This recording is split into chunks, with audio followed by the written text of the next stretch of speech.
This is ground zero for the Rosicrucian Enlightenment.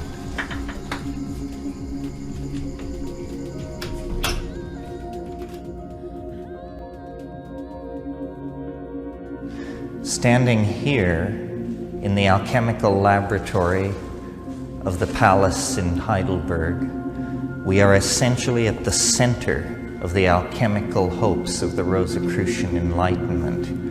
It was here in the years before the adventure in Bohemia that Frederick's alchemists, astrologers, and soothsayers toiled directly under the king's observation and control. Here came Michael Meyer, Heinrich Kundrath, the great names of alchemy.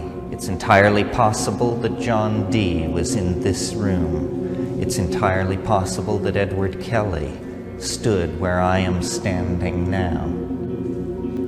It's almost impossible to conceive of the hopes and the fantasies and the labors and the dreams that have been generated by and are centered on this room and the objects in it. This is the last alchemical laboratory in the world to fully function before the rise of modern science.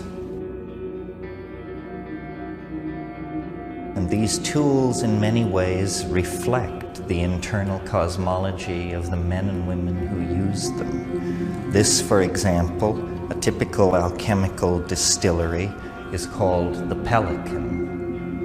Another example of the colorful nature of alchemical vocabulary. It's called the Pelican because it is associated with the myth of a bird which plucks blood from its own breast.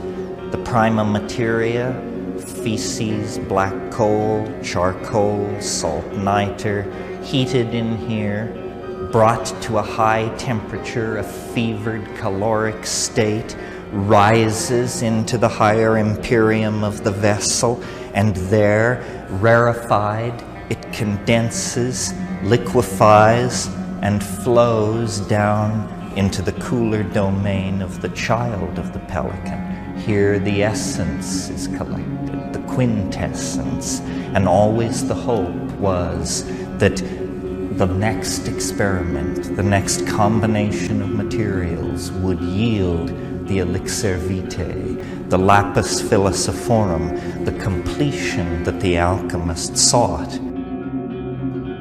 And so all this fantastic apparatus that we see around us is really not so much in the service of channeling liquids, gases, but in the service of channeling spirit out of matter and into the higher realms, where it then can be refluxed, recondensed, and the lapis philosophorum, the stone of the philosophers, the central mystery, brought to completion.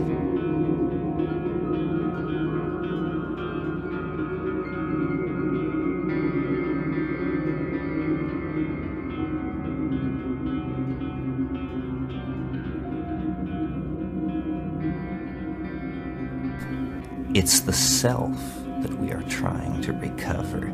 This is lumina de lumina, the light trapped in matter, the lux natura. This is universal medicine, curing all ills. It is the answer. It is what everyone is looking for and no one can find.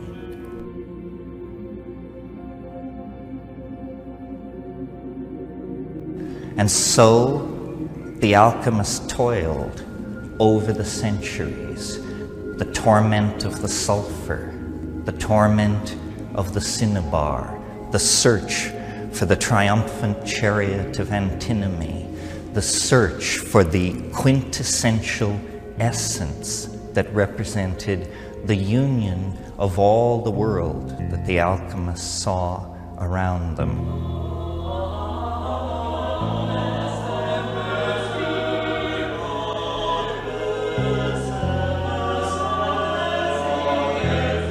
We have come to understand that the work of alchemy was not about the transmutation of crude metals into gold, but was in fact a kind of dance of the imagination in which the psychological complexes within the alchemist were mingled in an amalgam with chemical processes, creating a kind of mythology of matter, a landscape in which the green lion, the red dragon, the hermaphroditic queen, the four-headed dog were figures moving to and fro in the fevered speculations of the so-called philosophers.